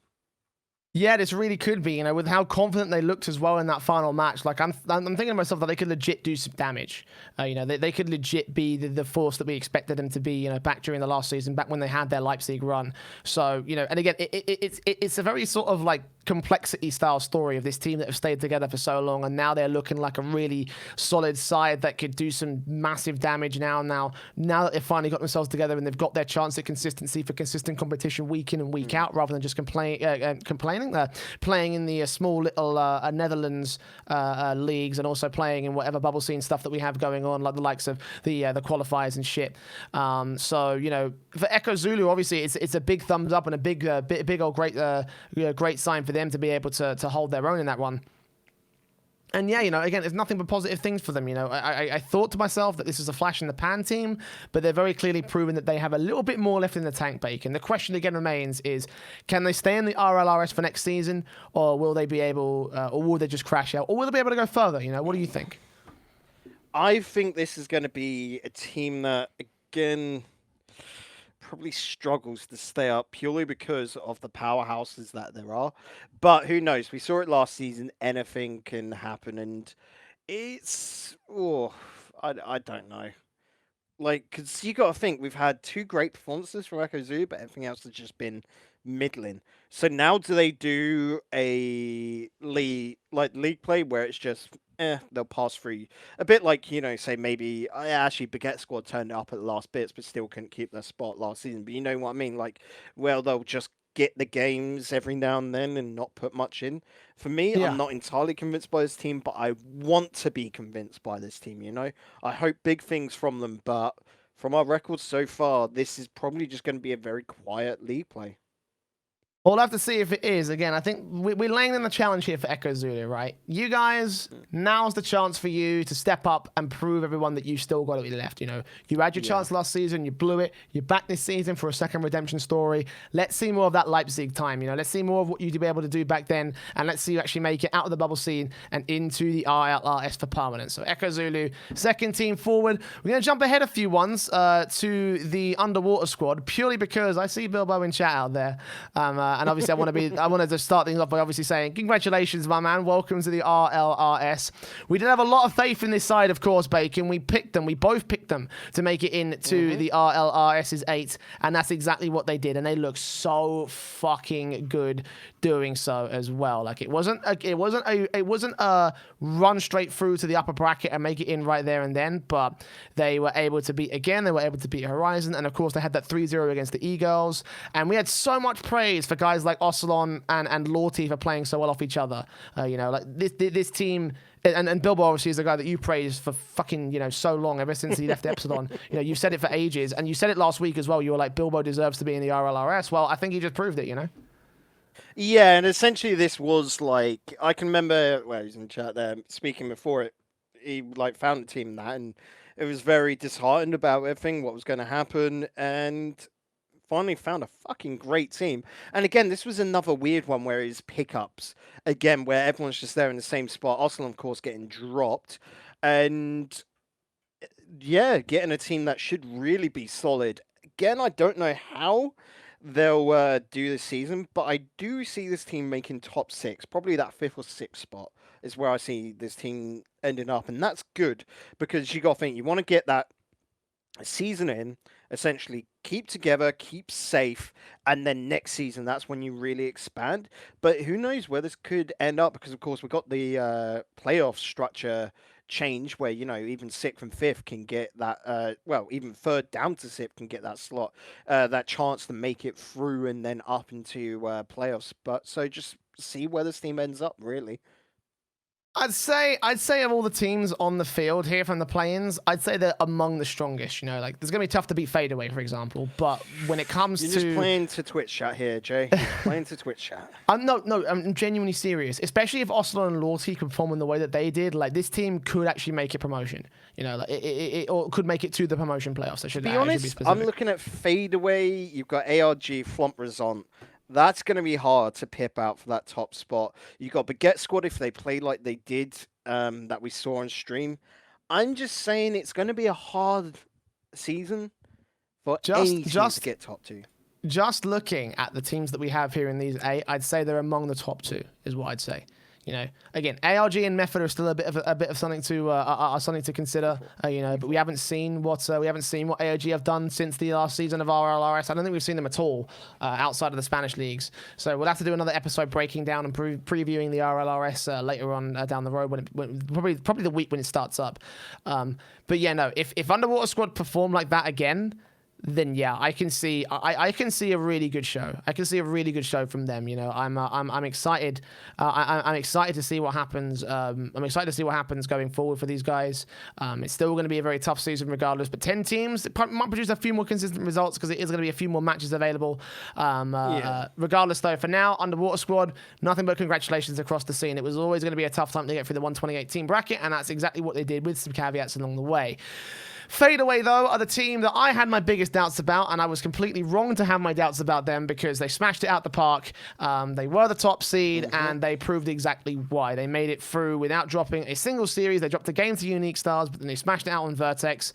An easy team, I guess you could say. I mean, obviously, considering where they actually placed, it's not as easy, but Fadeaway just looked like such a powerhouse. And I was always concerned, is Ignite going to be able to... They're an easy favourite.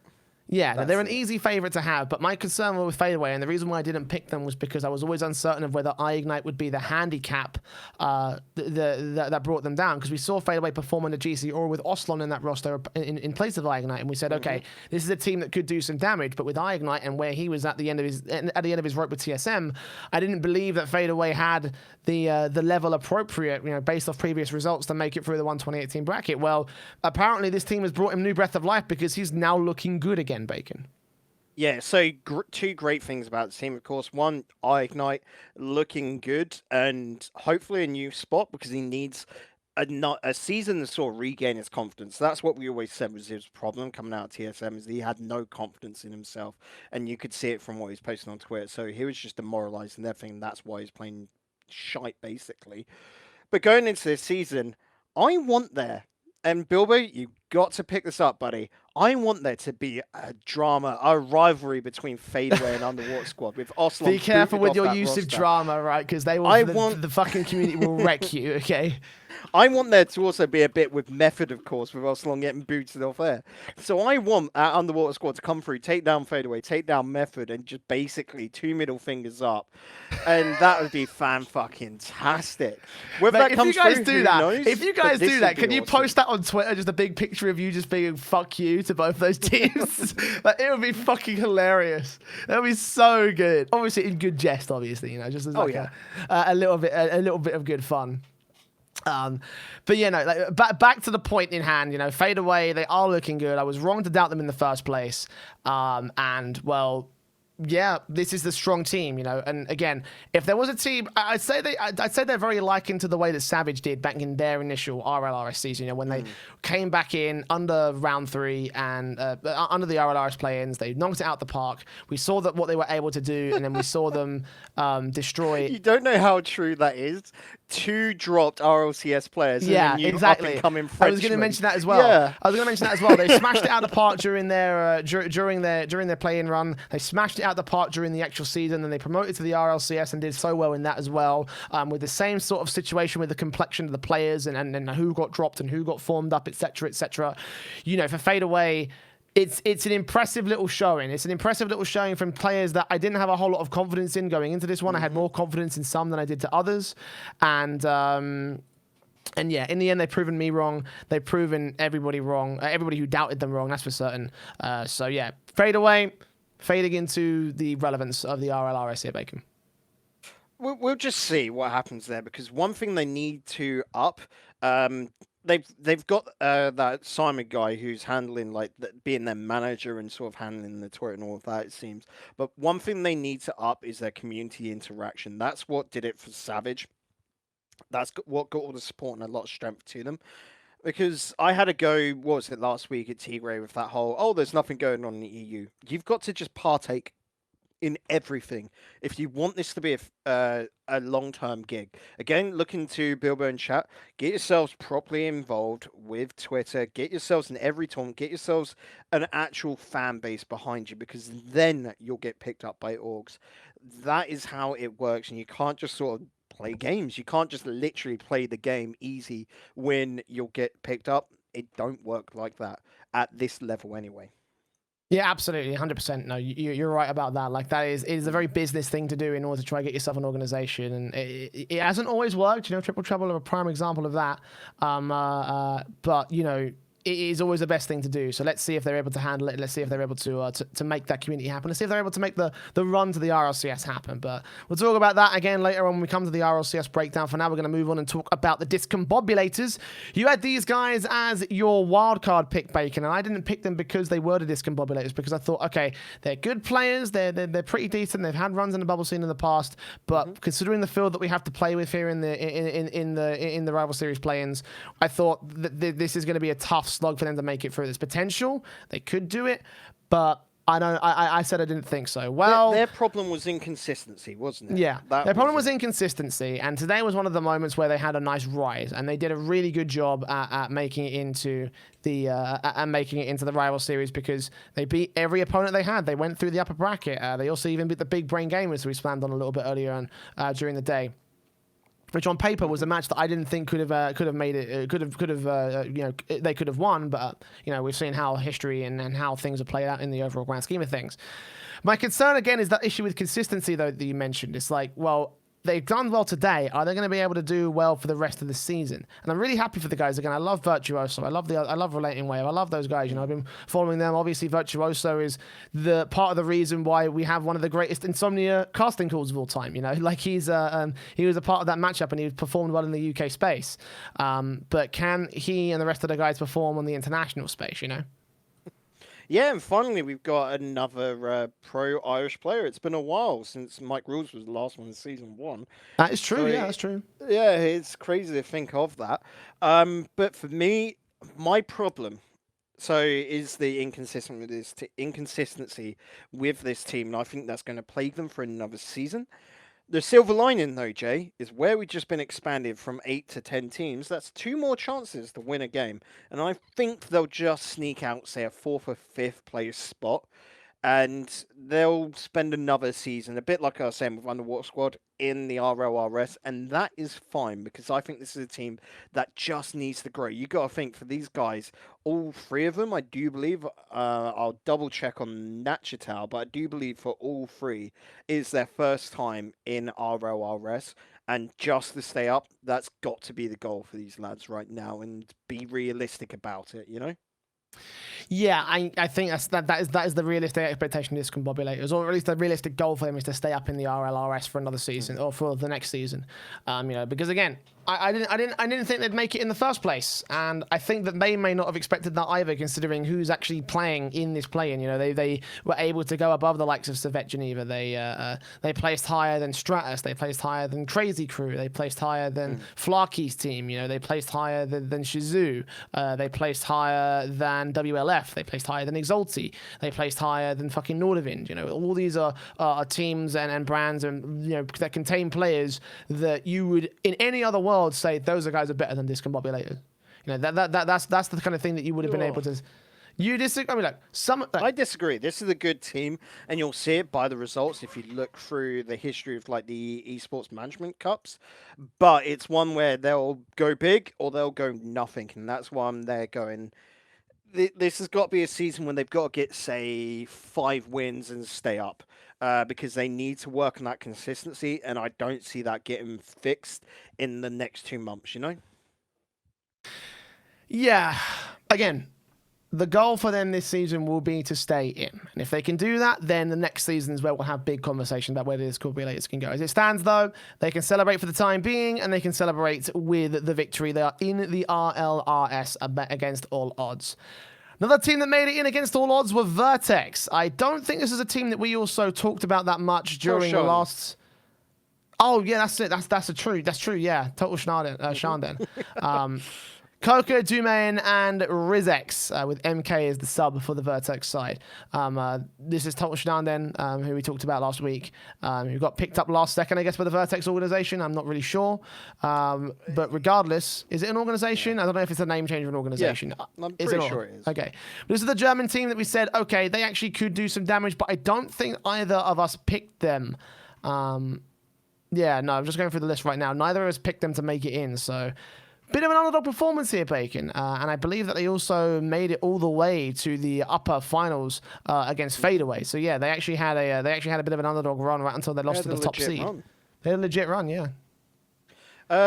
Yeah, this is probably one of the weakest teams coming into RLRS this season, and again, these are guys that have been around, and this is great for all 3 of them to really get that spot.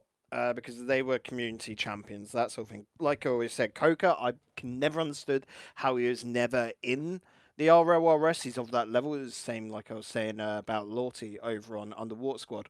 It's just, I don't have massively high hopes for this team, purely because I don't see that potential from them. Like, when we look to Discombobulators, for example, I can only see them get better. Vertex, I think... this is probably the high. They've got to do better, and I don't think they can. It's hard to put down, but you know what I mean, Jay, where it's that I think this is going to be one season and they're out, to be completely blunt and honest. And that's... I mean, yeah, no, I agree. Like, I think of all the teams that could make it, these guys probably are among the weaker sides. They are among one of the guys that could possibly...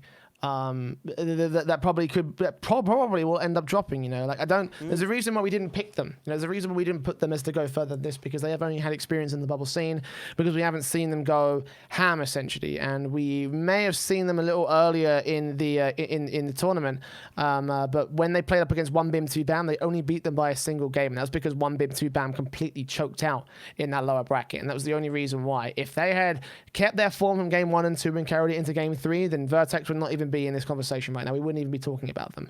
The fact that they made it to round 5, probably the perfect RLRS with 1BIM 2BAM, because this would have been such. Like, this is the only team we have questions about, going forward. If 1BIM 2BAM went through, even looking like a little bit tricky on that day, like with that series, we'd still been, they can make the run. Like, it is just literally this one team. Like I said, I think they've reached the peak.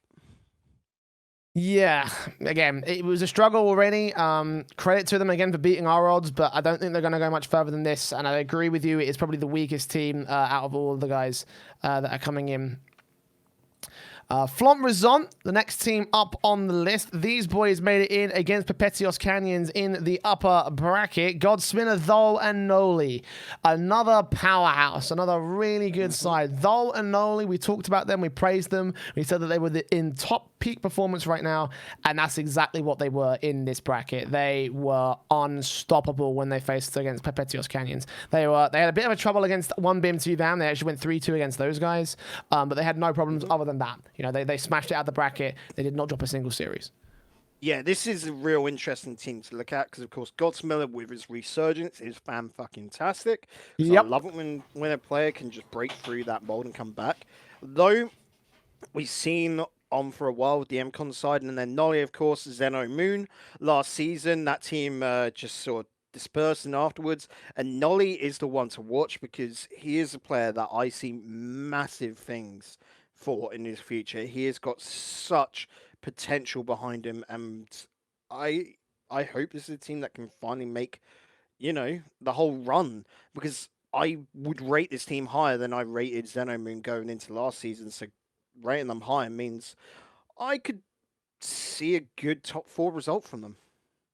Yeah, no, I could see that. I could actually see them make it into the playoffs pretty easily. I mean, they're fucking good. They are really fucking good. Like, you know, again, like I said, Noli and Though, they are in top performance. They are at their peak in terms of the RL, in terms of their position in RL, and they are just on fire. And they were on fire again, you know, throughout that one. If they can replicate that against some of the other teams, especially since they'll be facing a lot of the teams in this list as well during the course of the season, like, I'm expecting a really good performance from these guys. I'm expecting top 4 at least from Flummerizon. Not to put too much pressure on those guys, but I think Godsmiller could lead this side into a very good position. You know, I think he can be a good captain. I think he can fit that role pretty well, especially because he has the experience that Though and Noli don't have in some of the RLRS and RLCS. Sorry, not RLCS, just RLRS and Gfinity Elite series.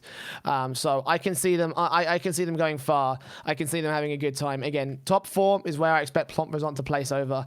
Unfortunately, I can't say the same about the Baguette squad, who are the final team that made it into. Oh, do you not agree? I don't agree at all. I think this is a good squad. Well, here's the thing. With the 6 spots, is their point of staying up? Again, though, 9 out of these 10 teams are absolutely stacked, aren't they? Yeah, that's the thing, right? They are stacked. Baguette squad did not have a great season last season. And the thing is to remember as well about the Baguette squad is that they made it in via a ridiculously lucky draw on the lower bracket. They went down so early in the upper bracket that they're not even listed on Liquipedia as being in the upper bracket. They came through. They had to beat Shazoo, which is a fair play game. Comrade, which is a fair play game. They struggled against Nordovin, beat them out 3-2 barely. Beat out Aeriality, which is probably a one-sided affair in every respect of the world. Like, Baguette squad got really lucky with who they faced in the lower bracket, and of course finished with Big Brain Gamers, who looked like shit in that last matchup. And it's like, okay, well, Baguette squad, they have managed the underdog run, the fabled lower bracket run that we see from so many different teams. And while I do have faith in the French side, I do have a faith the idea that they could, I did have faith that they'd be able to make it back in this season just based off the extra spot. When it comes to the future of everything, I don't believe that they're going to be able to make it much further than this. You know, this I think this is the peak of their RLRS form. Like, maybe they could replace things. Maybe they could work with the fact that they replaced Extra recently, but Extra also made it into the RLRS. So I'm expecting this not to be a Extra upgraded. That's what happened Extra, for them there to move their sub up, you know? Yeah, I mean, it's again. I feel like that with this particular matchup, yes, they were able to have a performance that gave them the opportunity to move in to the to the RLRS again. But based off how they performed in this one, it doesn't feel like that they've actually improved compared to where they were at the end of last season. I struggle to agree with that. I think. So last season, they finished with 3 wins and 4 losses alongside Method and Vikings. And I can see them getting a very similar case where that sort of spot for 5th and 6th will probably be tied with the guys that come in, like, say, 7th and 8th. I can see that because we've got such a stacked league, you know, coming through. And I reckon Baguette squad will be teetering on either side of it. You know, how it comes down, it will come down 2 games.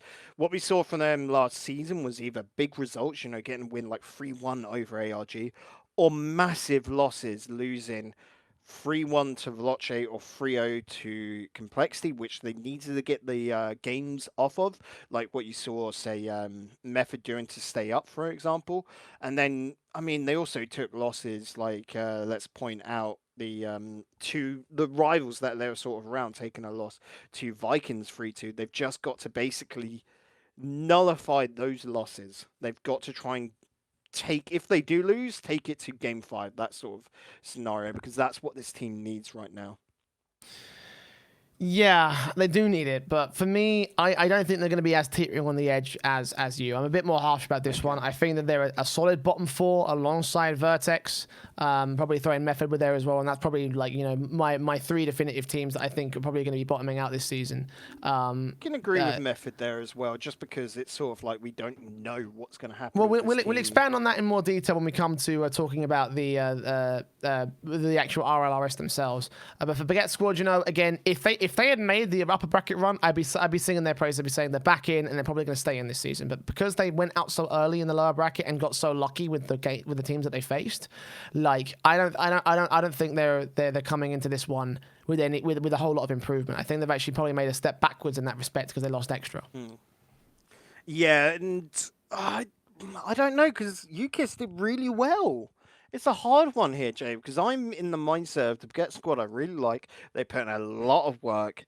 It's just that case of, can they do it, because it is so stacked, you know? You put me... Like I said, I think they're teetering. It can go anywhere, and like, I'll put them on the same level as Underwater Squad here, dude. And I think that's pretty fair. What, really? Underwater Squad? Yeah, I think they'll be teetering on the edge and fighting for, like I said, that 4th, 5th, 6th, 8th spot, because this season is so stacked. You're going to see teams take games off each other and do sort of like, you know, in that sort of triangle, rock, paper, scissors sort of fashion. You know, one team will beat another, but that team will lose to another, and that team beat the first team. It's always that case, and I think we're going to get that. And yeah, we're going to have a severe debate about this. Games. We're going to have to have a severe debate about this. We're going to have a pick'ems, you know it. Yeah, we're going to have a pick'em game when it comes to the pre-season of the RLRS when it swings about. Of course, the RLRS itself will be beginning on October the 11th, so in 2 weeks from now, with the RLCS starting up this next week. Unfortunately, we didn't have time to do a preview of the RLCS, but I think most of the people know exactly where they're going to stand with the RLCS as a whole. And again, next week we'll be back to break down all of the results from that tournament. It'll be difficult because my schedule is completely filled next week, but I think we should be able to get a Tuesday show going just about in time. So yeah, it's going to be a fun time, Bacon. It's going to be a great old time. It's going to be a great chance to sort of explore a lot of what we've got going on in Rocket League. And I think also in the next couple of weeks, we also have to make a quick schedule change about where we're going to put the show live at. But we'll talk about that in more detail in the coming weeks. For now, though, the RLCS is right around the corner, and therefore there's a lot to be excited about, Bacon. Oh, there is definitely. Like, let's just talk quickly about the games we got coming up. Let's just have, I want to say no predictions or whatever, but look, because this weekend we have got Veloce versus Complexity. That's going to be a cool, because both teams yeah, that's going to be great. That's going to be so much fucking fun, that one. Barca versus Reciprocity. That is Barca versus XPSG. Reciprocity. I don't fucking care. Hell. It's a shit team name. Dignitas versus Veloce. That's going to be a cool one, of course, with both teams having that new up-and-coming talent with Flakes and Astral. Flakes, I don't know if you can count as that new up-and-coming talent as such, but hey. Complexity versus Renault Vitality, and then TSM versus Mouse. That is a good fucking lineup. Like, RLCS is stacked this season. And I love that, once again, we've got to a state where every single team has an org. I like, it feels bad making that a point, but it's nice because we've needed that for a long time. It probably says a lot more about the actual state of Rocket League. But yeah, Bacon, I would just say before we end off, there's an O in Reciprocity. Fucking read it, okay?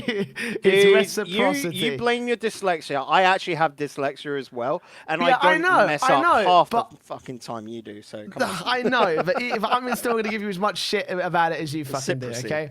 Reciprocity. So there you go. RLCS starting this weekend. From now on, they're just XPSG. Okay, that is it. Or REC. I'm going to go REC. There you go. I can't get shit for REC, can I? All right, then I'll give you that.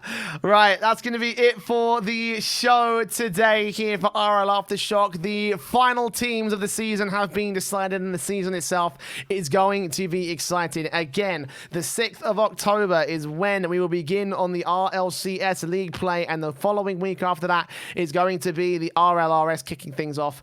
Again, we'll come back next week to do an RLRS preview, as well as break down the results of this season, of this first week of the RLCS. Plenty of action to of course, take a look at over the course of the next couple of weeks. And again, with the season coming up, Madrid will also be the LAN finals, which now that we've actually confirmed the movement of dates for the Belong Arena Clash Bacon, that means we can actually go this time. So maybe we will actually fulfill what the Twitter said and actually do a live show. When do tickets go for sale? Do we know? We don't know yet, but I'm going to get my plane sorted out, so I most certainly will have a chance. And we probably will do a live show live from Madrid itself. So, yeah, a lot to look forward to over the next few months. It's going to be a fun fucking time. But again, that's going to be doing it from us here at RLAfterShock for this week. We'll be back next week. Until that point, though, you can get in touch with us via the Twitter at RLAfterShock on Twitter, via the Discord as well, which is in the show notes and video descriptions of every single episode of the podcast. Or if you're live in Twitch chat right now, type !Discord, where you can get involved in our little community of EU Rocket League fans as well, and send us questions via the mailbag, which chances are we'll answer live on the show like we did with Trucks earlier today.